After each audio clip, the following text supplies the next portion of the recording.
بانی پاکستان قائد اعظم محمد علی جناح اور رتی جناح کی شادی کو 100 سال سے زیادہ عرصہ گزر چکا ہے، مگر اب بھی یہ موضوع ہمارے مورخین کے لیے ایک دلچسپ موضوع ہے اور اس پر مسلسل نئے انکشافات سامنے آ رہے ہیں۔ گو کہ اس موضوع پر کانجی دوار قداس، خواجہ رضی حیدر اور شگفتہ یاسمین کتابیں تحریر کر چکے ہیں، تاہم گزشتہ چند برس میں ہندوستان سے شیلا ریڈی کی کتاب مسٹر اینڈ مسز جناح، ہندوستان کی ایک حیران کن شادی، اور پاکستان سے ڈاکٹر سعد خان کی کتاب قائد اعظم کی نجی زندگی میں اس شادی کے بارے میں کچھ نئے پہلو سامنے آئے ہیں۔ ڈاکٹر سعد خان لکھتے ہیں کہ جب سن 1916 کے لگ بھگ رتن بائی نے اپنے دل کا احوال جناح صاحب کو بتایا تو محمد علی جناح نے ان سے کہا کہ ہماری شادی اسی صورت میں ممکن ہوگی کہ جب آپ اسلام قبول کریں۔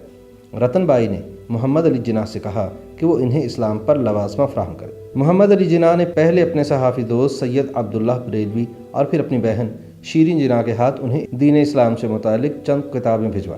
رتن بائی نے یہ کتابیں پڑھیں تو بہت متاثر ہوئیں اور فوراً اسلام قبول کرنے پر آمادگی ظاہر کر دی۔ شیلا ریڈی لکھتی ہیں کہ سن 1916 میں محمد علی جناح اور رتن بائی کے اہل خانہ کے ساتھ دارجلنگ گئے ہوئے تھے۔ رتن بائی کے والد سر ڈنشا پیٹٹ کا شمار ہندوستان کے امیر ترین افراد میں ہوتا تھا۔ محمد علی جناح ڈنشا پیٹٹ سے عمر میں 3 سال چھوٹے اور رتن بائی سے 24 سال بڑے تھے۔ کسی کے وہم و گمان میں بھی نہ تھا کہ اس سفر میں رتن بائی محمد علی جناح کی محبت میں گرفتار ہو جائیں۔ رتن بائی بچپن سے ہی ایک مختلف مزاج کی حامل تھی۔ ان کی پرورش شاعرانہ ماحول میں ہوئی تھی۔ 11 سال کی عمر میں ہی ان کے والد نے انہیں الفریڈ ٹینیسن کا دیوان تحفتاً دیا تھا۔ کتاب پر تحریر تھا چاہنے والے پاپا کی طرف سے پیاری رتی کے لیے، 14 دسمبر سن 1911، جو ان کے چھوٹے بھائی جمشید کی تاریخ پیدائش ہے۔ رتی جب محمد علی جناح سے ملی تو اس وقت تک وہ شیلے، کیٹس، براؤننگ، برنس اور بے شمار دوسرے انگریزی شعراء اور بہت سے ڈراموں اور ناولوں کا گہرا مطالعہ کر چکی تھی۔ رتی کے زود اثر پذیر ذہن کا ان سے متاثر ہونا ناگزیر تھا۔ وہ رومان پسند ہو گئے۔ یہی وہ فضا تھی جس میں وہ اپنے خوابوں کے شہزادے سے ملے۔ وہ بلند قامت، قداور اور اولو العزم اور عالی ہمت محمد علی جناح کی طرف مائل ہو گئے، جو اس وقت تک سیاست اور قانون کے میدانوں میں صف اول میں جگہ پا چکے تھے۔ دارجلنگ میں رتی کو محمد علی جناح کی شخصیت، عادات و اطوار اور سیاسی فلسفے کا بہت قریب سے جائزہ لینے کا موقع ملا۔ بظاہر سخت گیر، اپنی انا کے اسیر، استقامت اور اولو العزمی کی مجسم تصویر، وجیح اور سروقت محمد علی جناح، جو پہلی شادی کے بعد سے تجرد کی زندگی گزار رہے تھے، رتی بائی کو اپنے باطن میں ایک مختلف انسان دکھائی دیا، ایک ایسا انسان جس کی روح نہایت نرم و نازک تھی۔ دارجلنگ کے سبززاروں میں محمد علی جناح اور رتی بائی گھنٹوں گھڑ سواری کرتے رہتے اور اسی دوران بالآخر انہوں نے فطرت کے حسین مناظر کے سائے میں تمام عمر ایک دوسرے کا ساتھ دینے کا فیصلہ کر لیا۔ رتن بائی کی قریبی دوستوں میں سروجنی نائیڈو کی بیٹی پدماجا شامل تھی۔ پدماجا رتن بائی سے اپنے دل کی کوئی بات نہیں چھپاتی تھی، لیکن اتنے قربت کے باوجود اس بات کا کوئی ثبوت نہیں ملتا کہ رتن بائی نے انہیں اپنی زندگی کے سب سے بڑے راز میں شامل کیا تھا۔ محمد علی جناح دارجلنگ سے واپس آئے تو اپنی سیاسی زندگی میں دوبارہ مصروف ہو گئے، لیکن وہ رتن بائی کو نہیں بھولے۔ ان کے لیے سب سے بڑا مسئلہ یہ تھا کہ وہ رتن بائی کے والد کو اس شادی کے لیے کس طرح آمادہ کریں، لیکن وہ ہندوستان کے صف اول کے ماہر قانون تھے۔ ایک دن وہ سر ڈنشا پیٹٹ کے گھر پہنچ گئے اور بقول شیلا ریڈی کے اپنی دوستی اور سر ڈنشا کے ذہنی سکون کو ہمیشہ کے لیے داؤ پر لگا دیا۔ محمد علی جناح کے ایک دوست ایم سی چھاگلا نے، جو بعد میں ممبئی ہائی کورٹ کے چیف جسٹس بنے اور ایک زمانے میں محمد علی جناح کے ماتحت کام کر چکے تھے، اپنی کتاب roses in December an auto biography میں لکھا ہے کہ دارجلنگ سے واپس آنے کے بعد ایک شام محمد علی جناح سر ڈنشا پیٹٹ کے پاس پہنچے اور ادھر ادھر کی باتوں کے بعد ان سے پوچھنے لگے کہ مختلف فرقوں کے افراد کے مابین شادیوں کے متعلق آپ کا کیا خیال ہے۔ سر پیٹٹ نے، جو صورتحال سے بالکل بے خبر تھے، بہت زور دے کر اپنی اس رائے کا اظہار کیا کہ ایسی شادیوں سے قومی یگانگی اور یکجہتی میں خاصا اضافہ ہوگا اور ہو سکتا ہے کہ انجام کار یہی شادیاں فرقہ وارانہ منافرت کا آخری حل ثابت ہوں۔ محمد علی جناح اس سے بہتر جواب کی توقع نہیں کر سکتے تھے۔ انہوں نے بحث پر مزید الفاظ ضائع کیے بغیر اپنے دوست سے 2 ٹوک الفاظ میں کہا کہ میں آپ کی بیٹی سے شادی کا آرزومند ہوں۔ سر ڈنشا سختے میں آ گئے۔ انہیں اندازہ نہیں تھا کہ ان کی رائے کے خود ان کی ذات پر کیا اثرات مرتب ہوں گے۔ انہیں سخت طیش آ گیا اور انہوں نے ایسی کسی بات کو سوچنے تک سے انکار کر دیا جو ان کے نزدیک لغو اور مزے کا خیز تھی۔ شیلا ریڈی لکھتی ہیں کہ اس بات کی حتمی تصدیق کبھی نہیں ہو سکی کہ ان 2 افراد کے درمیان ہونے والی گفتگو کتنی سچی تھی۔ نہ محمد علی جناح نے کسی کو اعتماد میں لیا اور نہ ہی سر ڈنشا نے اس بارے میں کبھی کوئی بات کی، لیکن اس کہانی نے اپنی ایک فضا قائم کر لی اور آنے والے برسوں میں اس نے ایک افسانوی شکل اختیار کر لی جو جوش اور تعجب کے امتزاج سے بار بار دہرائی گئی اور نصف صدی تک زبانی سفر کرتی رہی۔ سر ڈنشا پیٹٹ پارسی تھے اور یہ برادری